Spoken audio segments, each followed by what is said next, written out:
Dr. Sara Reardon, welcome to the show. How you doing? I'm great, Max. Thanks for having me. It's great to have you. I love vaginas. As do I. Yeah. And so much so that I've made my career out of helping them. I love to hear that. And this is something we were talking before we got rolling. Not something that most other male podcasters seemingly, it's an area that most will touch for whatever reason. Yeah, it's interesting. I mean, I think that some will go there, but more often than not, they're like, oh, this doesn't really resonate with my audience. I'm like, does it not? Because everyone has a pelvic floor. So it's not just vaginas. It's also just general pelvic floor health that I love talking about. Yeah. Well, everybody, either you're partnered to somebody with a vagina or you've got a loved one that has a vagina. Like, I feel like this is a topic, and everybody has a pelvic floor, as you said.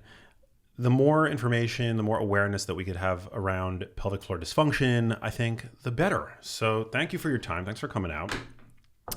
Let's dive right in. Let's go for it. So most people think of the pelvic floor in very specific contexts, that the pelvic floor only matters if you're pregnant or maybe you have urinary incontinence. How would you describe its real role in everyday health and wellness? So the pelvic floor is a basket of muscles that sit at the base of your pelvis. So we think about these bones, the skeleton-like bones we see on an anatomy model at the doctor's office, or even those little jammies that kids wear. And at the very bottom of those ring of bones is a basket of muscles called your pelvic floor muscles. Those muscles literally contract and relax every time we breathe. They help us with our posture. They're part of our core muscles that engage with our abs. But they also help support our pelvic organs. So in the female body, they hold your uterus, which holds a growing baby during pregnancy. They hold your bladder, which holds urine, your bowels, which hold stool, but they also have the openings for where urine exits the body, the anal opening for pooping, and then also the vaginal opening for vaginal intercourse, vaginal birth, and menstruation. The male body has 2 openings, female body has 3. But if you think about it, this muscle plays a role in so many things that we do day in and day out, from sitting, exercising, breathing, to literally peeing, pooping, and sex. Is the kind of maintenance required on the part of women different from that required on the part of men?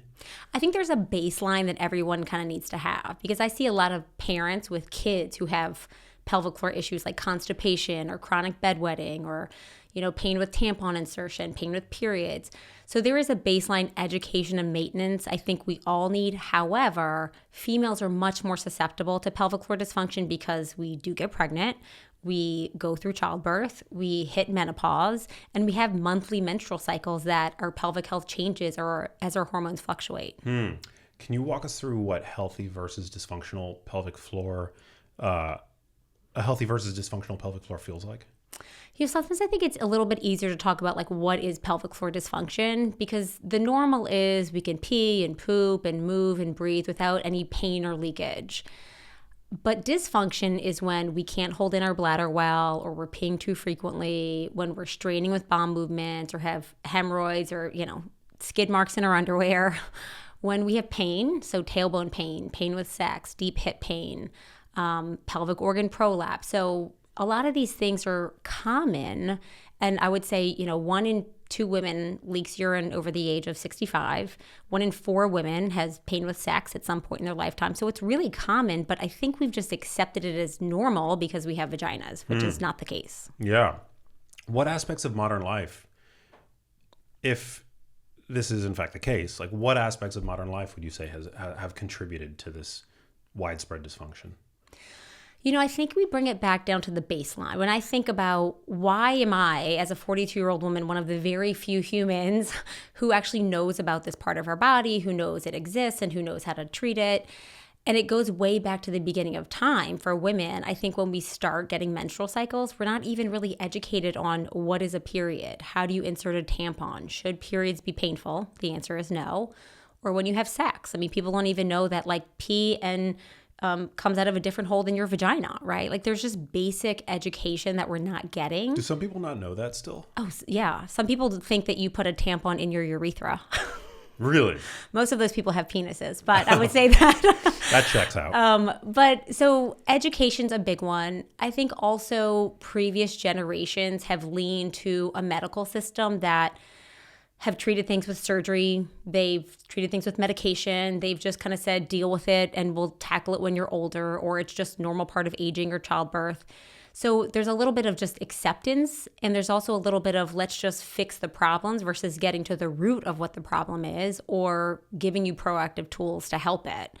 And then now we're in a society that is, we want a quick fix for everything. We want to sit on a vibrating chair that says it's going to do 20,000 Kegels in 30 minutes to help our vaginas. Or we want to put a laser wand in our vagina to tighten it up after birth, or get a surgery to rejuvenate it, when these are all cosmetic or short term, but they're not real, true healthcare for this area. Do any of those gimmicks work? Short term, they totally can, but they're really expensive. And it's a little bit of a privilege to be able to afford these things for thousands of dollars. They're short term, but I also think that the root of what physical therapy is movement and exercise and prevention of issues. And I'm just a physical therapist for your pelvic floor. So I just work on prevention and wellness in this part of our body. Should we all be integrating a form of pelvic floor training into our workout regimens? Yes. I would say working out, there are two things I really want people to think about. No, I would say three things. One is how they're breathing. I think oftentimes we hold our breath when we're working out. And when we hold our breath, we trap this pressure inside of our pelvises, inside of our abdominal cavities, and that pressure doesn't have a place to go. And it's going to look for the path of least resistance. And for many women, that's down and out. So that causes pelvic organ prolapse, urinary leakage. It can lead to hernias, hemorrhoids, things like that. So I encourage everyone to breathe and exhale. I always say exhale with exertion. The other thing is your posture. We are in a posture where we're in a society where we're slouching, where we're tucking our pelvises under, we're sitting way too long. And so making sure that you're maintaining this nice neutral alignment. For women, I always say the base of your sports bra should be parallel with the top of your underwear line. So you know whether you're kind of tilting forward or tilting back. And then the other thing is when you're exercising, you have to activate your pelvic floor muscles just like you would activate any other part of your muscle.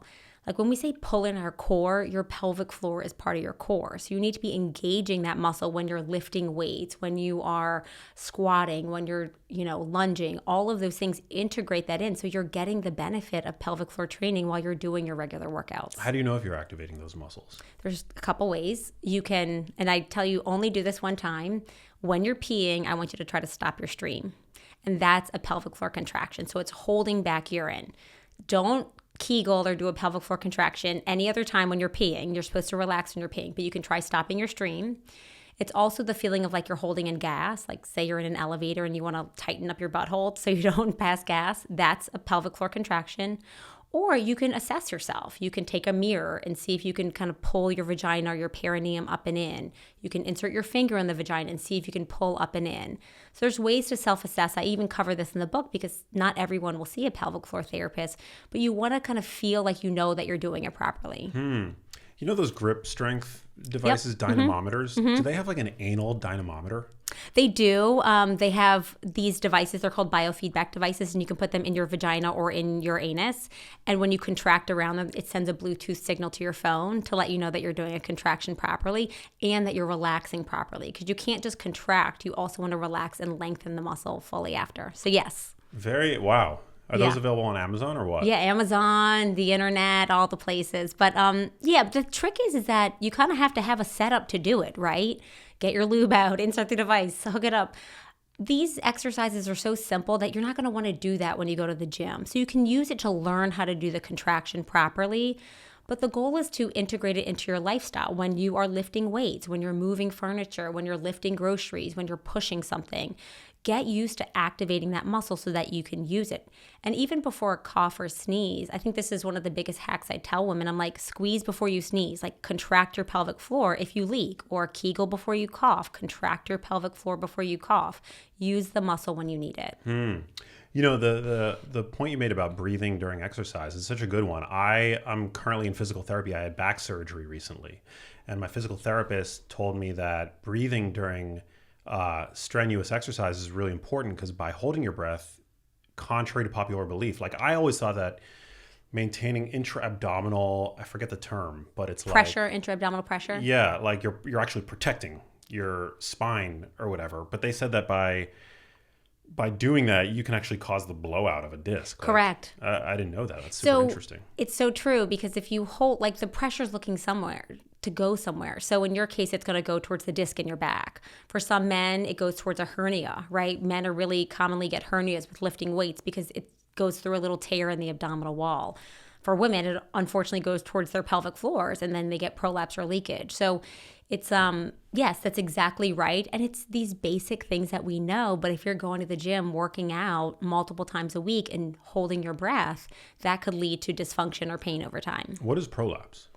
Ooh, all right, let's go there. Okay. Let's go there, yeah. How does one know if they have that? So prolapse is when your pelvic organs aren't as supported as they need to be by your pelvic floor muscles. So your uterus, your bladder, or your vagina or your rectum start to push into your vagina, and it almost feels like something's falling out of your vagina because it's pushing into your vaginal walls.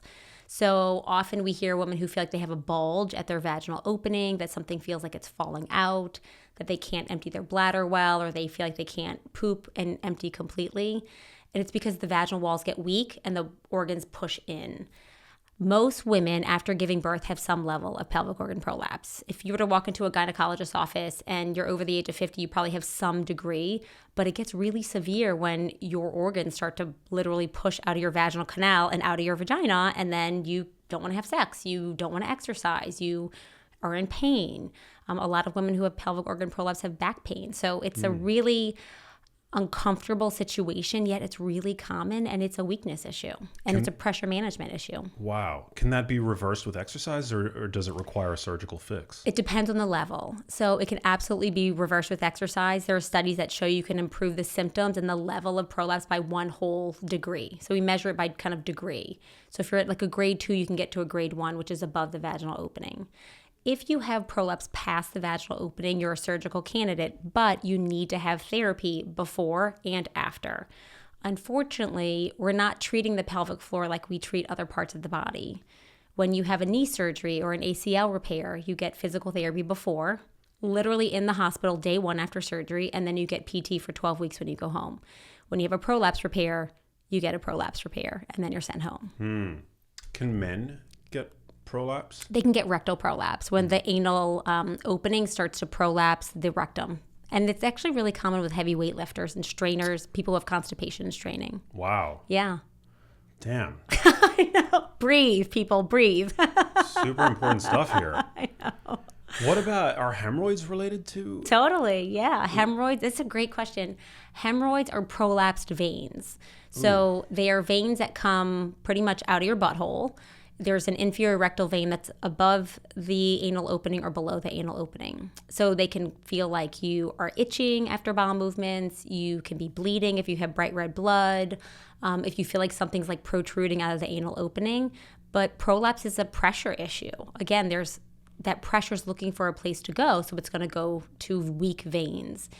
But it's often caused by constipation. So if you're getting your hemorrhoids treated with medicine or surgery, but you haven't fixed the straining, maybe you have tight pelvic floor muscles that you can't evacuate well during bowel movements, or you have really, bad mechanics when you're pooping, there's actually a proper way to poop, that can lead to hemorrhoids. What's the proper way to poop? Feet on a stool, so a little squatty potty stool. So your hips are below the level of your knees. You lean forward and you exhale like you're blowing out a bunch of candles. You don't hold your breath. Proper pooping. I have squatty potties on every toilet in my house. As you should, as everyone should. I love hearing this. Well, it all depends on the height of the toilet, does it not? And the height of the person. And the height of the person. I'm a short person, so like every toilet is a tall toilet for me. You're a tall fella, so some toilets may be fine for you. The goal is to get your knees above your hip level so you're in more of a squatting position for pooping. You ever sit on a toilet and you're like, it's a good toilet. It's like a Rarely. low-to-the-ground toilet. Rarely. Well, for you. 'Cause you're... unless it's like a kid's toilet. But most of the time I'm turning over a trash can on its side to elevate my feet. It's so important. And these are not expensive modifications for the house, right? They're not expensive. They're like practical. I mean, if you think about you're taking a bowel movement hopefully every day of your life, these are really simple changes that people can make for their pelvic floor health. So we're not ending up spending thousands of dollars on a Kegel machine or surgeries. Like if we really learn these habits at a young age and integrate them early and across our lifespan, I really think we can change how people are getting pelvic floor health care. How often should we be pooping? The normal range is 3 times a day to 3 times a week. So anywhere in that range is considered normal. I think once a day, if you take a good dump once a day, I think you feel like $1 million. So that would be the dream. But if you're going longer than 3 days, that's considered constipation. Interesting. One of the best biohacks, if you want to call it that, one of the best things I've ever purchased is a bidet. Ugh. Bidet all day. Bidet all day. Yeah, huge fan. $30 on Amazon. Yes, no everyone should have affiliation. one. It's the product is called Tushy. Tushy, big fan. Big fan. Same. I have a Tushy in every bathroom in my house as well as with the Squatty Potty. I don't want my guests to get left out of the bidet experience. So generous of you. No. Slow clap. I know. Around. That's it will change your life. As will the Squatty Potty. And if you think about it, Max, in other cultures, these are norms. They're not weird. Squatting over the ground or over a toilet to have a bowel movement, having a bidet after bowel movements or even after your monthly periods. I mean, these just help you feel fresher, cleaner. It decreases irritation. It improves emptying.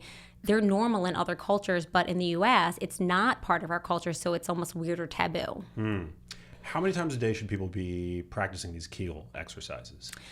If you have weakness, so I say that because some people have tension. If you have weakness, you can do your standard 3 sets of 10 in different positions, lying down, sitting, and standing. I think one of the biggest things with Kegel exercises is we feel like it's the holy grail to pelvic floor training. It's kind of like saying, oh, I have back pain, so just do a bunch of crunches and you'll be fine. It's so much more than that. And Kegels are just a pelvic floor contraction that's stopping urine, stopping gas. My favorite way to teach people to do them is to think about you're sucking up a smoothie with your vagina. So like, because it's something we do all the time, right? I've actually seen this on social media. Right. Have you seen that viral? Yes. It's like women in a class and they've all got like straws. Straws, yeah. I think it's phony, but I love the concept. But it's that sucking up maneuver so that people don't just squeeze their buttholes and think that they're doing Kegels. But you want to make sure that you're contracting the muscle, that you're fully relaxing it, because a lot of people don't relax it. They just walk around with tight vaginas all day thinking that's going to get them stronger. But that you're also doing longer hold contractions. You want not just the quick contractions, but longer hold contractions. Those are the muscles that help you get to the bathroom in time, that help improve pelvic organ prolapse, that can, have endurance when you're at the gym lifting weights. And then you want to bring them into exercises. You want to bring them into function when you're picking up your kids, when you're working out at the gym. So you could do Kegels till the cows come home. But if you're straining when you're pooping and not using the muscle when you're working out, you're not going to get better. Is it similar in men? Like, I feel like when I do that, like the landing gear lifts. Yeah, You're going to feel your scrotum lift up. Yeah. Your penis is going to shorten. It's the same muscles. Males and females actually have the same muscles underneath the tissue. So we see a lot of males in our practice. It's much less of a weakness issue with males. It's much more of a tension issue or a coordination issue with males. And I'll be honest with you, men can have issues with bowel movements or frequent peeing, and those are often pelvic floor related. But it's not until a man has sexual dysfunction or it's affecting his sexual activity do they come into therapy. Interesting. Yeah. How does pelvic floor dysfunction affect sexual function in men? I thought that was like largely a blood flow issue. It is a blood flow issue. So the penis doesn't have muscles. It actually is just tissue and blood flow throughout the penile shaft. But your pelvic floor muscles contract and maintain that blood flow. So you've got blood rushing to the organ and the muscles contract. If those muscles are weak, they can't squeeze hard enough to keep the blood flow in, which can affect erections. If those muscles are too tight or tense, they're not going to be able to allow really good blood flow through, or you can actually have pain. So there's a muscle component behind it outside of just blood flow. So interesting. So valuable. We're here to help everybody. We're here to help everybody. But let's go back to vaginas. What are the most common myths about vaginal health that you wish would just disappear? Well, we just mentioned one, that Kegels are like the answer for everything, because it's total bullshit. It's old, archaic information, and there's so much more to pelvic health. I think that the other thing is that you have to wait until you're done having babies or wait until you're older to actually work on your pelvic floor. the sooner you would start addressing these problems, whether it's during pregnancy or immediately postpartum or when you're in perimenopause, you're going to get better faster. You're going to have less issues. And that also pelvic floor issues only affect women who are pregnant and menopausal. That is not the case. There are young women who the first time they try to have sex, they have pain with sex because it's literally a muscle spasm of their vagina and nothing can enter. Or they can't have gynecological exams because their pelvic floor is so tight, it's not relaxing to allow a speculum. Or they have frequent urination and they're having to leave class all the time because they don't have good bladder training because their pelvic floor muscles aren't relaxing to pee. Or they're peeing their pants. There's a statistic that over 40% of female athletes in high school and college are leaking urine. So way before they're having kids, pelvic floor problems are popping up and they're going unaddressed. Wow. I know. Yeah, I can't imagine urinary incontinence as a young person. Yeah. I mean, think about that. But well before you're kind of even comfortable in your body, this part of your life is being affected and you start wearing different colored clothing. So you don't want to wear, colorful leggings anymore because they don't hide pee as well, or you are afraid you're going to smell. So you're wearing liners and you're nervous, or you actually quit the sport because you don't feel comfortable enough to continue it because of this pelvic floor issue or leakage. So it's out there. I remember watching the Olympics last summer and I'm looking at the tumblers and the dancers and the runners, and I'm like, all of these sports, women are more prone to pelvic floor issues, but I guarantee you there is no pelvic floor therapist there for them. But there's athletic trainers and there's massage therapists, but we're not addressing this other really important part of their body. It's super important. You mentioned pain during sex. Is pain during sex ever normal? Never. It's never normal. Common times it can happen are after giving birth. 9 out of 10 women experience pain with sex the first time they have sex after birth. If it persists after that, I would get help from a therapist. It's common during perimenopause and menopause when you have less lubrication in the area because there's less estrogen, there's less lubrication. So that's another time it's common, but again, not normal, so treatable. And then often the first time people have sex, it can be uncomfortable, but again, it shouldn't be painful. This is literally a muscle. And when I have young women coming in and they're like, I've been married for 2 years and I've never been able to consummate my marriage because I can't have sex, or we want to get pregnant and I had a turkey-based sperm into my vagina because my husband can't get his penis in, but I don't want it to be this way and I'm scared to give birth. I mean, these are real problems and they're affecting how we grow our families, but it's not normal and it's really common and unfortunate that we're living in silence and even shame when, again, these problems are really treatable. Yeah. When it comes to growing skeletal muscle that, the mirror muscles, beach muscles, the concept of progressive overload often comes up, right? A muscle will only become stronger when it's coaxed into getting stronger due to demand, right? So does that same concept apply to pelvic floor? Absolutely. The muscles of the pelvic floor? Absolutely. And that's why Kegels aren't really just the only option, right? It's like a Kegel's just a contraction, but you do have to progressively overload the muscle to strengthen it. So that may mean you bring it into your workouts. Like I work out once or twice a week and do strength training. I am contracting my pelvic floor, which is loading it with these weights every time. There's also these vaginal weights that you can use. They look like tampons of different sizes and different weights, and you insert them into your vagina. And some people think that you just hold it tight and walk around. That's not how you strengthen the muscle, but you can insert them and actually do pelvic floor contractions with different levels of weights in them. The interesting thing about progressive overload is that not everybody needs this super strong vagina, depending on what they do. Somebody who lifts heavy weights or runs or jumps or is an endurance athlete needs a stronger pelvic floor to meet the demand of what they're doing versus somebody who may be a yogi or just a walker or something like that. So it really depends on what your activity levels are. But if you're leaking or having pain or have prolapse, that means your pelvic floor cannot meet the demand of what you're asking it to do, which is where I think the progressive overload would need to be taken into account. Is it possible to overtrain your vagina? 100%. You don't need to do 1,000 Kegels a day. You don't need to do 20,000 Kegels by sitting in a chair. What happens when you overtrain a muscle is it can get fatigued, but it also can get injured. And what we see with the pelvic floor is that it gets too tight or tense.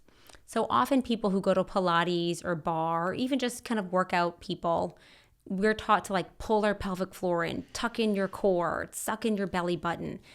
And if you're doing that all throughout the day, you're going to get overly tight pelvic floor muscles, and that's what leads to pain, difficulty emptying your bladder, difficulty emptying your bowels. So yes, you can overtrain and over-tighten your pelvic floor. So tighter isn't always better. No, functional is better.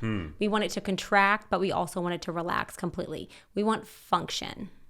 Is there anything that you wish every OBGYN, physical therapist, primary care doctor knew about the pelvic floor? So much, Max. So I would say the first thing is medical providers need to start asking their patients these questions. The research is very clear. If you do not ask your patients if they experience specific pelvic floor problems, they won't tell you. More women leak urine than have osteoporosis, diabetes, or high blood pressure.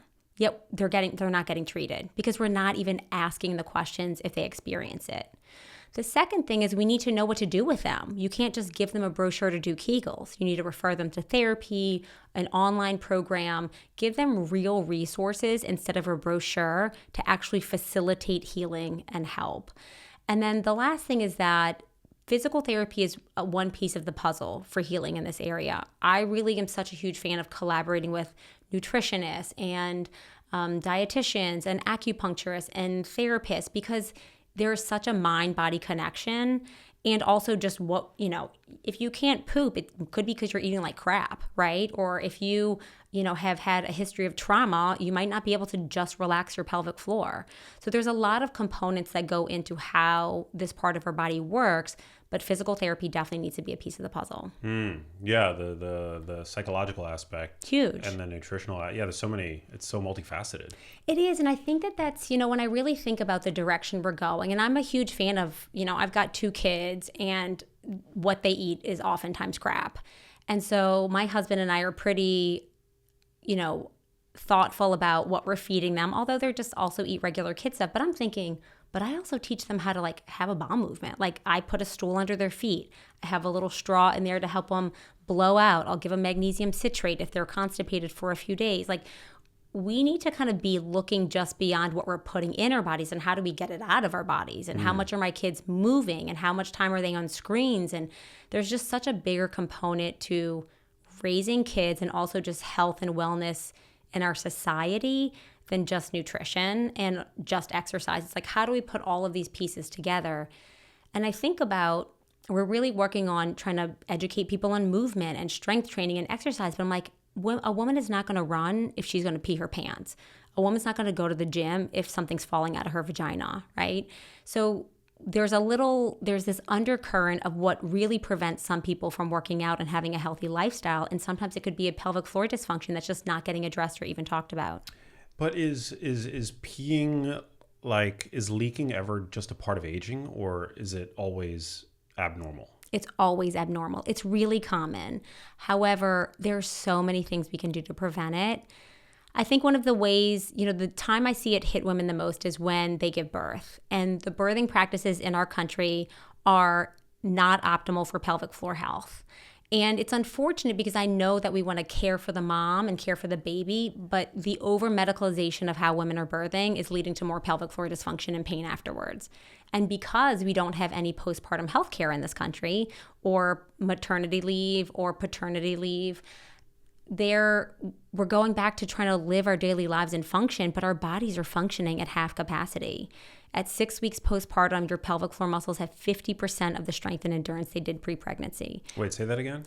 At 6 weeks postpartum, your pelvic floor muscles have 50% of the tone and endurance they did pre-pregnancy. Wow, 50%. 50%. But at 6 weeks is when your medical provider gives you the thumbs up to return to exercise and sex. But your body's not even healed, let alone retrained to go back and perform, the activities we're asking it to do. We're not given any training or guidance. So our bodies get lost. And I think that that's really what's happening with pregnant and postpartum women. And then we see that persist into perimenopause and menopause when we no longer have estrogen or testosterone stores to help support our muscles and our tissues. And then things just continue to plummet, which is why, urinary incontinence is kind of normal now when we're older. I mean, I don't want my destiny to be diapers. So we're going to do everything we can for myself and for women to help prevent that from happening. And also the drugs that are typically prescribed for urinary incontinence, they're like anticholinergic drugs that fuck with your brain. They fuck with your GI system. And so like, okay, maybe you can get this treatment for overactive bladder, but it's going to dehydrate you. It's going to change, your cognitive levels, and it's going to cause constipation. So now you're straining with bowel movements, right? And now you're weakening your pelvic floor. So there's everything is just kind of a little bit of a Band-Aid that we've been putting on these pelvic floor issues. There was a time in my career, I would say 10 years ago, where I was treating a lot of women who had this mesh surgery that failed. The FDA had cleared mesh to get implanted into vaginas to fix prolapse. It kind of was put under their organs to tack them up. This mesh started disintegrating in their vaginas, where there were literally threads and pieces of metal coming out of their vaginas. Their partners were feeling it during sex. It was getting infected. They had to go in and have multiple surgeries to remove it. And these women were in agony and pain.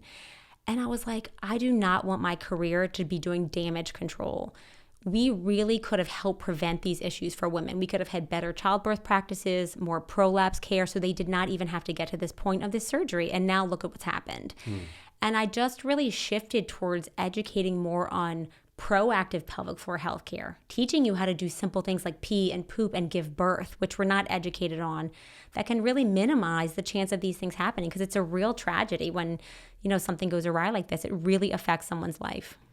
I've heard that it's really not normal for women to give birth on their backs. Is there any truth to that? I heard, this is like total lore. I have not vetted this. I have no idea.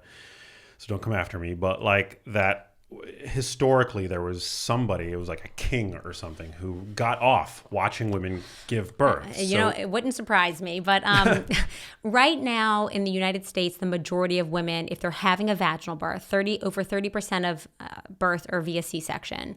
But for vaginal births, the majority of women are giving birth lying on their back, which is not the most pelvic floor friendly option for birthing. You're locking down the sacrum. You're not giving that mom a chance to move. Her legs are spread wide open, which is stretching the perineum, which puts her at an increased risk of tearing. So, and there's no movement for her. I mean, I'm a physical therapist. I believe in movement. I believe in mobility of the pelvis and using your joints to expand and open during labor and birth. And when we're putting a woman in bed and she's laying on her back for hours and then pushing for hours, well, then we wonder why she ends up with a C-section, because the baby wouldn't descend, or, she didn't respond well to medications because she's been on them for hours, or she pushed for 4 hours and then ended up having a huge tear from her vagina to her anus. I mean, it's a tragedy what has happened with the lack of birth support for women. And I know that it is to help protect the baby and protect the mom. But as a pelvic floor therapist, I see the aftermath of these events. And I'm like, there's got to be a better way when all of these are taken care of. How can we help women birth so that their pelvic floor is healthy afterwards? Because women are not even wanting to have more kids because their pelvic floor is so affected sometimes. Is there a more anatomically correct way to give birth, in your opinion? Well, so first, it's how you labor. So labor is kind of that first stage of birth where the baby's descending and your cervix is dilating, and movement is key for that. So I really encourage moms to, if you're going to get pain relief, or an epidural, try to push that off as long as possible so that you can move around. Or if you are in bed, use a peanut ball or something to help, switch positions every 30 minutes. My favorite position for birthing is lying on your side, because you can do it with an epidural. You can do it without an epidural. If you're fatigued or tired, you can rest. But it's also a position that shows the decreased risk of tearing severely of the perineum, which most women will experience with a vaginal birth.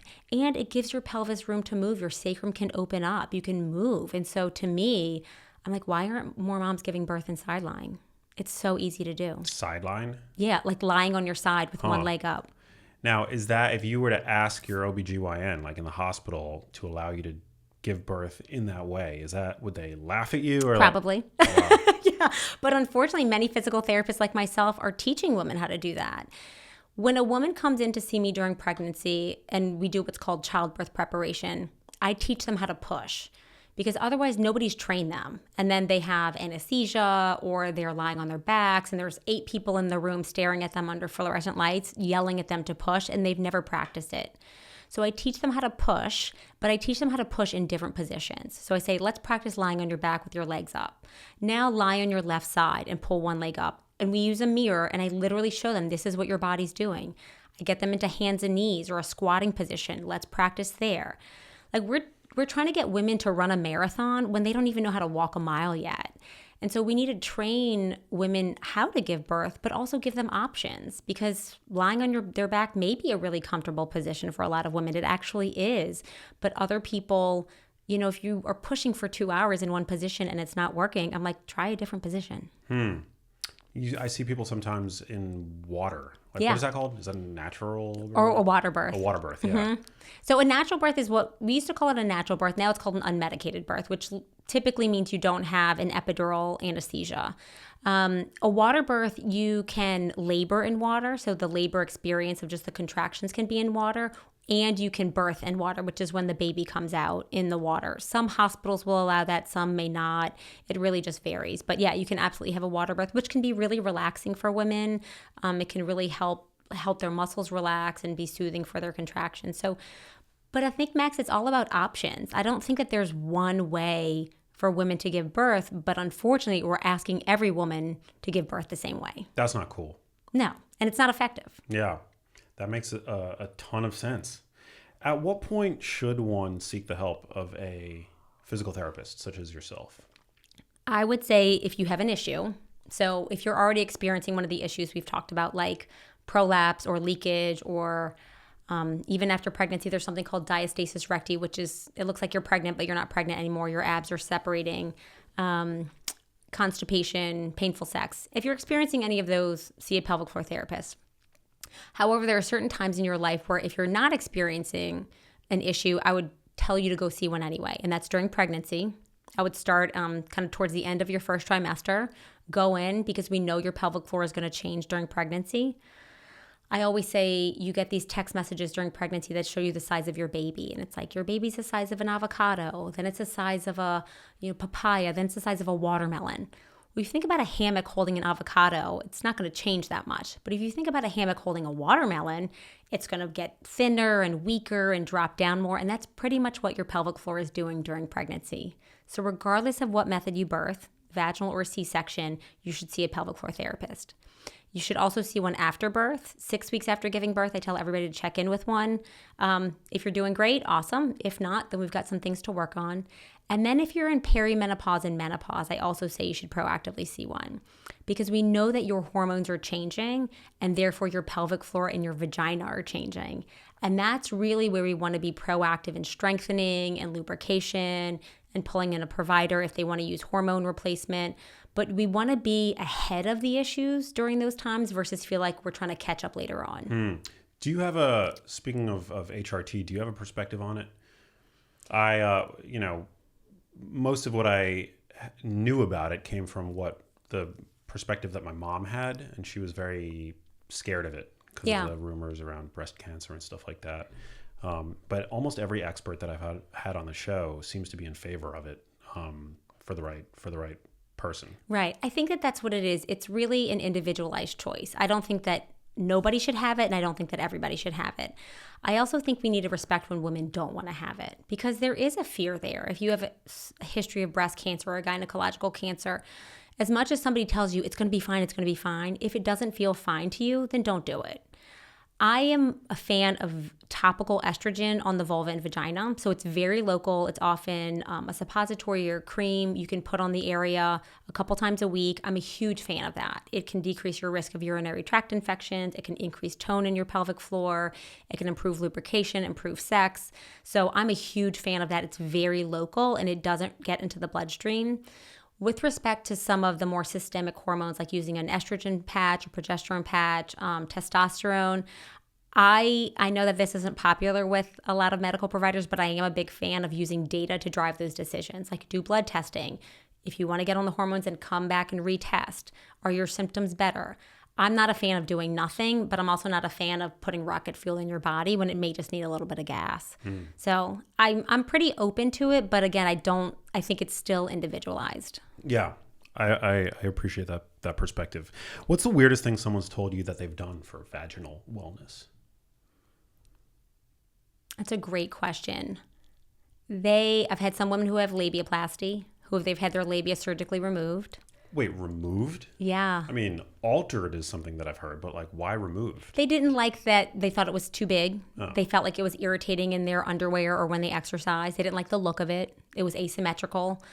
So I think getting a labiaplasty has probably been one of the more dramatic things that's happened. I've actually had somebody who had a labiaplasty because she had labial pain and she was seeing a surgeon, and he decided that if he cut off her labia, that was going to help her pain, which it did not. Right? That's like saying you have testicular pain, so let's just take your testicle. You're like, no thanks. And it happened. Pass. Hard pass. Hard pass. I would say some of the other things, like some of the sitting on a chair, the vibrating chairs that a lot of physicians have in their offices, some of the wands and rejuvenating things. Some of them kind of more mystical ones are like vaginal steaming. Sitting over a bucket with herbs and things to steam your vagina that's supposed to increase fertility and heal your womb and help your periods, which it doesn't. I mean, it may help your muscles relax a little bit, but it's not going to give your vagina magical powers. Sounds like it would feel nice. It might feel nice. Other things are like inserting jade eggs into your vagina to, again, give it magical powers. Not going to happen. It might strengthen your vagina a little bit if you use it properly. But I think there's a lot of things that are a little bit mystical that we can apply to this area that may be beneficial, but they're often taken out of context. And then there's just some things that are complete crap. What about creams and cosmetics and scented products? Do those exist? Yes. For the vagina? Yes. The scented, so if something smells, glitters, sparkles, tingles, don't put it on your vulva and vagina. Like, these tissues are very sensitive, and you really want to look for what we consider clean products that are non-irritating. I think the closest to natural is better. So there's some olive oil based balms that can be really soothing and helpful. There's also vaginal serums or vulvar serums that can be helpful. But you really want to look for things that are like clean, pH balanced, organic ingredients. Anything scented should not go on there. Like, your vagina should smell like a vagina. It doesn't need to smell like coconuts or pina coladas. You should also not clean your vagina. You can just use water to rinse the outside vulva. If you want to use a gentle wash, you can use a specific vulvar wash for the area. Again, non-scented, non-irritating, but nothing needs to go in the vagina itself, like douching or cleansing or anything like that. Should women not be using soap on their vaginas? You can use a really mild soap. If you have a sensitivity issue or you're prone to infections, I would use a specific vulvar wash, or you can just use water. Just water's fine. Just water. Just water. Man, we're sold such a lie about the way we should smell, and yeah, it's so crazy. Like, why does everything in life need to smell like a fresh linen breeze? Yeah, or again, like a tropical coconut, suntan. I don't know. I think a lot of this traces back for women into the narrative that this part of your body is dirty, where it's like it should smell a certain way, it should look a certain way, it should even feel a certain way. But one, that's only focusing on the vagina. And two, it's not at all focusing on the function.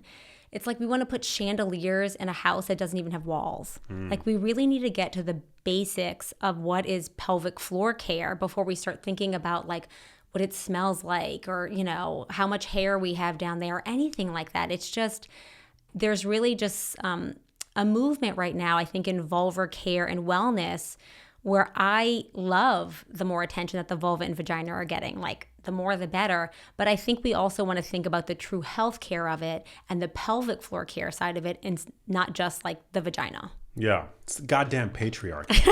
No, you took the words out of my mouth, Max. I polled my incredible audience for questions because I told them that I had a vaginal and pelvic floor health expert coming into the show. And so my audience is always very good with the questions. Very smart. I have a very smart audience. I don't doubt it. Yeah. Your podcast is called The Genius Life. That's exactly who I would think would be attracted to it. Yes, indeed. Geniuses of all sorts, from all walks. So let's go through some of the questions. It's like rapid fire. Shoot. It is, yeah.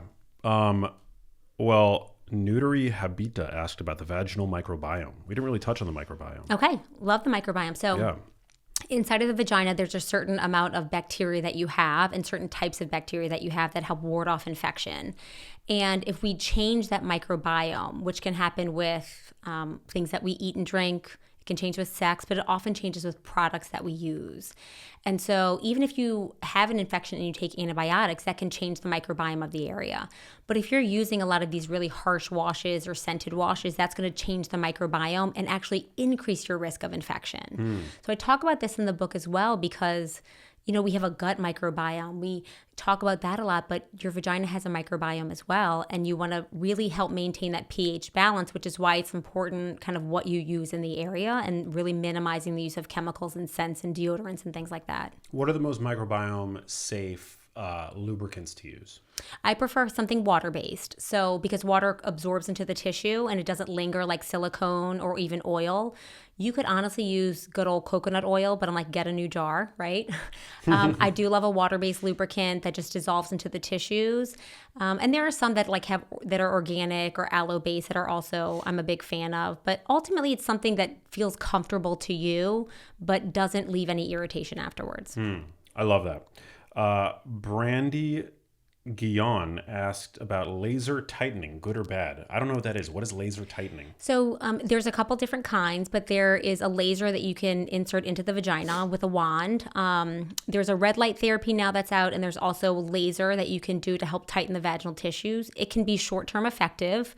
The studies don't really follow it up after the 3 to 6 month mark to say how long do those benefits last. Usually you get 3 to 6 treatments. It's several thousands of dollars, but to maintain the benefits of that, you have to be doing regular exercise and taking care of your vulva, vagina, and pelvic floor. Because even if your tissues get stronger and healthier, that's going to go away, again, if you don't get to the root cause of what caused the weakness in the first place.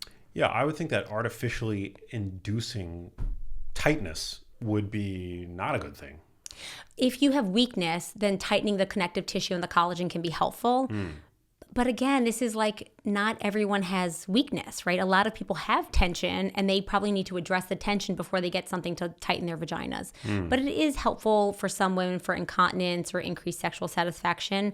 But again, it's not the silver bullet that's going to take care of everything. It can be a small piece of the puzzle. Does collagen from the standpoint of supplementation, does that play any role in vaginal or pelvic floor health? It's a great question, and there hasn't been any research on it. Unfortunately, there are not a lot of pelvic health research studies, and there's been no research on the direct link of collagen to your pelvic floor health. But I will say collagen levels throughout our body decrease with aging, and after menopause, we lose 2% of our collagen every single year. So the way that we see it in our face, the way we see it in our skin, the same thing's happening with your pelvic floor. Would you say that it's likely safe to assume that the same dietary strategies that support skeletal muscle and metabolic health, yada, yada, also support pelvic floor health, vaginal health, sexual health? Yeah, I think so. I mean, these are muscles like any other muscles in your body, but I think it also goes with how are we using these muscles, right? How are we relaxing them and contracting them and engaging them, and how are we breathing and sitting and standing? So it sounds like a lot, but it's really just such small lifestyle changes that we can make that really have a big impact. Are you a fan of red light therapy? I am a fan of red light therapy, but in certain indications. So this is actually an area I'd like to see a study, but it hasn't been done yet, on using red light therapy for postpartum healing.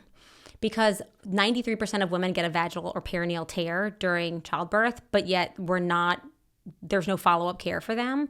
And scar tissue does not contract and relax the same way that pre-tear tissue does. So they have decreased strength. They have less movement of that tissue, which can lead to painful intercourse. It can lead to urinary leakage, tension in the area. So I am a fan of red light therapy. I just, being a data nerd, want a little bit more research on what the benefits are and how it can be used. There was a study using a wand internally that can be to help rejuvenate the vulvar and vaginal tissues that did show benefits up to 6 months. But again, there were no long-term studies after that to see if it was still effective. I mean, men are putting it on their balls and for testosterone. There's apparently like an animal study that shows that it boosts testosterone. Yeah. The thing about all of these is that they're quick fixes. Like, we're still looking for this magic light or wand or chair or laser that's going to cure all of our problems. I think it can help boost and improve some of them. But to me, it's always take it down to the basics of like movement, exercise, nutrition, diet, breathing, stress. I mean, we can do all of those things, but if we don't have those baseline foundational concepts in place, I just feel like we're swimming upstream. Yeah, I would agree with that. Krusty Krab asks, how do I know if actually we already covered this question. How do I know if I need to see a pelvic floor PT? But I guess a good follow-up question from the Rabbit Hole Creations, they asked how to pick a good pelvic floor therapist. Yeah, so how is one to pick a good pelvic floor therapist, and what are the questions to ask when auditing one? So I think the first challenge is finding one. So I would talk to your community. I would talk to a medical provider. If you have a gynecologist or urologist, I'd do a quick Google search. And there's also a handful of provider directories online. Like if you go to pelvicrehab.com, that's a directory of PTs, pelvic PTs, specialties. The thing I would look for is go to their websites and make sure they look legit, right? I mean, you want to have somebody who is doing internal pelvic floor therapy as well. To assess the pelvic floor muscles, you need to do an internal vaginal exam or an internal anal exam. That's really the way that you assess them. You can treat pelvic health issues externally, but you don't really know what's going on with the muscles unless you do the internal exam. So if you have tailbone pain and somebody's just telling you to do a bunch of bridges and a stretch, they don't even know if your pelvic floor muscles are involved or helping coach you on that. So they really need to do an internal assessment. The other thing is that they need to not just be using devices. So if they're just putting you on a stimulation unit or a biofeedback unit or a red light therapy, it needs to be a combination of manual exercise, or manual therapy, exercise, lifestyle changes, kind of all these things. And then the last thing is that you have to feel comfortable with them. I mean, this person's going to have probably a finger in your vagina or anus. You're going to be telling them the intimate details of your life, and you want to feel like you can really feel comfortable and trust that person. They also need to be good listeners. I think when patients come in, I get 90% of their story and what I think could be going on just by listening and asking the right questions. And then my exam just confirms it or disconfirms it. But I think they have to be listening. They have to be assessing internally. They have to be giving you a comprehensive exam, and then also help you feel comfortable and kind of part of the team as part of the therapy. I didn't realize that part of how the sausage is made is with a digital exam. Like you actually have to you have to actually get in there. Yeah, that's how we assess the muscles. Wow. Yeah, it's a good thing I have small fingers. For real. And that's the thing. I think that people don't realize, like, this is how you assess the muscles. And it feels weird. I think at first it feels a little bit intimidating for people to come in.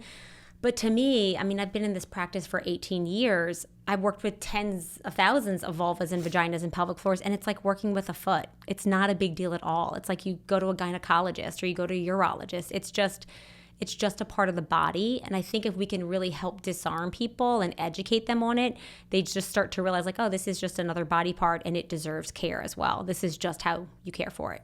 Should your physical therapist be the same gender as you? I would assume yes. Doesn't have to be. Doesn't have to be. So like I see all genders. I see male patients, female patients, transgender patients. There are also male pelvic floor therapists who see males and females and transgender. So I really think, again, it's one of those things where you feel most comfortable with. I will say there are more male pelvic health therapists coming up, and I think a lot of males prefer to see them. And I'll also say, like, I was seeing patients for 10 years before I became a mom, but going through pregnancy and birth absolutely shifted the way that I care for people during pregnancy and postpartum. So I feel like that helped me because there are similarities, better empathize and care for those patients. So you don't have to be in the same stage of life or gender, but there is a little bit more empathy I think you can have when you are more similar than different. Yeah. Did you always treat pelvic floor dysfunction? Always. I got out of physical therapy school. I went to PT school at Washington, St. Louis. And I initially thought I was going to become a trainer for the New Orleans Saints, which was my hometown football team. And we had a 2-week stint on pelvic floor therapy by a professor. And I was like, this is really interesting. Nobody has ever taught me about this. And as a woman, I find it really fascinating to learn about my body in this way. And then during my first clinical rotation, which was about 4 months in Ann Arbor, I was like, this is amazing. I mean, this is life-changing work to help people with an issue they didn't even know there was help for, and yet it's so impactful in their life. And I was like, this is the type of therapy I want to do. And I've always done it. That's so cool. Yeah, I love it, as you can see. Yeah. No, you're so good at what you do. That's why you've got the following that you have, and why. Tell me about the new book. What is the new book basically a synthesis of all your learnings thus far? Pretty much. So the book is called Floored, A Woman's Guide to Pelvic Floor Health at Every Age and Stage. And I first was thinking about, do I want to do a book on birth or menopause or for all genders? And I said, I really want to focus on just women for this one, because they are the ones who I think are getting left behind in our healthcare system and are much more impacted by pelvic floor dysfunction. And I want to go wide. I want to really cover the basics of how our body and pelvic floor is functioning from every stage. So it starts with periods, into sex, into peeing and pooping, pregnancy, childbirth, postpartum, and then menopause. So no matter where you are at your stage of life, whether you are raising kids or taking care of aging parents or just the stage you're in, there is something for you to learn in there. And I also made it for medical providers, because I don't think that they have enough education about this part of their body, even just how to ask the questions or what to tell patients to expect in pelvic floor therapy, or if they're a candidate for pelvic floor therapy. So I share a lot of really rich stories in there from patients over the years that I think really help connect people to they're not alone if they're experiencing these issues, how common they are, but also how impactful this type of therapy can be. And then I give a lot of tips. I mean, I give so much exercises and, again, the things with peeing and pooping and how to birth. It's all in there so that, if you can't access a pelvic floor therapist, you're just not sure you want to go to one yet, this is a really great starting point. Hell yeah. I think it's so important. Crucial. I'm grateful for the work that you do. Shout out to all the women out there, anybody with a vagina, vulva, men, everybody, pretty much. This is so crucial, such crucially important information. And, you don't always appreciate these more subtle aspects of health until you have a problem. Right. So it's really, I think, valuable to be getting ahead of these issues, before they become issues. Before they become issues, and they're already issues for so many people. And I really, wrote this for every woman and their pelvic floors, because I think that we need to start somewhere, and I hope that it just helps move the needle so that pelvic floor healthcare can really become much more integrated into our healthcare system. And I think everyone benefits because of that. Everyone benefits. Can it make sex better? Absolutely. These are orgasms or pelvic floor muscle contractions. So if you're having difficulty with orgasms, it could be your pelvic floor for both genders.